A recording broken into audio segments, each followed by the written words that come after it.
আমি মাটন খেলাম, এটা মানে বিফ, মাটন বলে বিফ খাইয়ে দিলেন।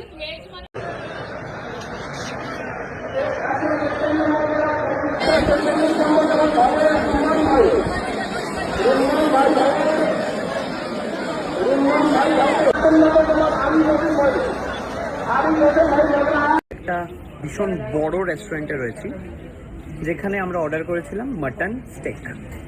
আমাদেরকে দিয়ে যাওয়া হলো বিফ স্টেক। স্বাভাবিকভাবে বলা হয়নি এটা কি, অর্ডার প্লেটে রেখে চলে গেছে। আমরা ভাবছি এটা মাটন স্টেক, আমরা খেয়ে নিলাম। দেন আরও একটা এসে দিয়ে গেল, বলছে এটা মাটন স্টেক। আপনারা দুটো দিয়েছিলেন, বিফ অ্যান্ড মাটন, বাট আমরা একটাই দিয়েছিলাম। আমরা এতক্ষণ যেটা খেলাম সেটা বিফ খেলাম। এই যে আপনাকে আমি মাটন বলেছিলাম, আপনি বিফটা কি কানে কিভাবে শুনলেন? আপনি বিফ, আমরা খেয়েও নিলাম। আপনি ভুল করলেন মানে? আপনি জানেন আমি ব্রাহ্মণ। ঘোর কলিযুগ এসেছে, চলছে, চলবে। ব্রাহ্মণ খেলো বিফ, এটা কি ধর্মে সহ্য করা যায় বলো তো? আচ্ছা দাদা, তুমি কি জানতে না যে ওইখানে ওই হোটেলে বিফ পাওয়া যায়? নাকি বড় হোটেল বলে ঢুকে পড়েছিলে? নাকি ভিউজ কামানোর ধান্দা? নাকি হোটেল প্রমোশন?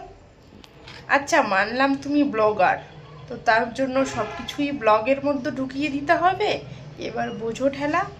ব্লগিং করার শখ আশা করি চিরতরে মিটেছে তোমার। ব্রাহ্মণের ছেলে হয়ে সম্মানের জায়গায় এখন লোকের ছিচি কোড়াচ্ছ, এটাই তোমার প্রাপ্য ছিল কি?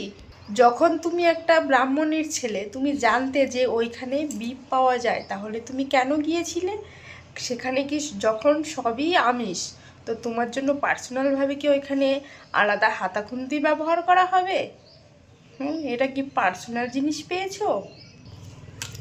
আমার তো মনে হচ্ছে এটা ভিউজ, হয়তো আইডিতে রিচ কমে গেছে, মানে চ্যানেলের রিচটা ধরে রাখার জন্য আর কি, এটা একটা বাহানা।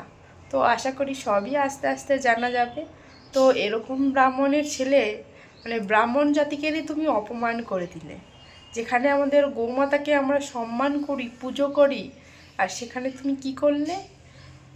মানে কি বলবো, বিপ খেয়ে নিলে। ছি ছি ছি দাদা, ছি। সেটা আবার বড় বড় ডায়লগ দিয়ে বলছো, আর ওদিকে যে তোমাকে মানে বিপটা দিয়েছে আর কি, সে কিন্তু বারবার করে হয়তো ক্যামেরার দিকে তাকাচ্ছে। আমার তো মনে হচ্ছে এটা প্রমোশন ভিডিও, তো এটা তুমি না করলেই পারতে। ছি দাদা, ছি। তো বন্ধুরা, ভিডিওটা যদি কোনো খারাপ লেগে থাকে তার জন্য সরি। তো সবাই একটু শেয়ার করে দিও আর কমেন্ট করে জানিও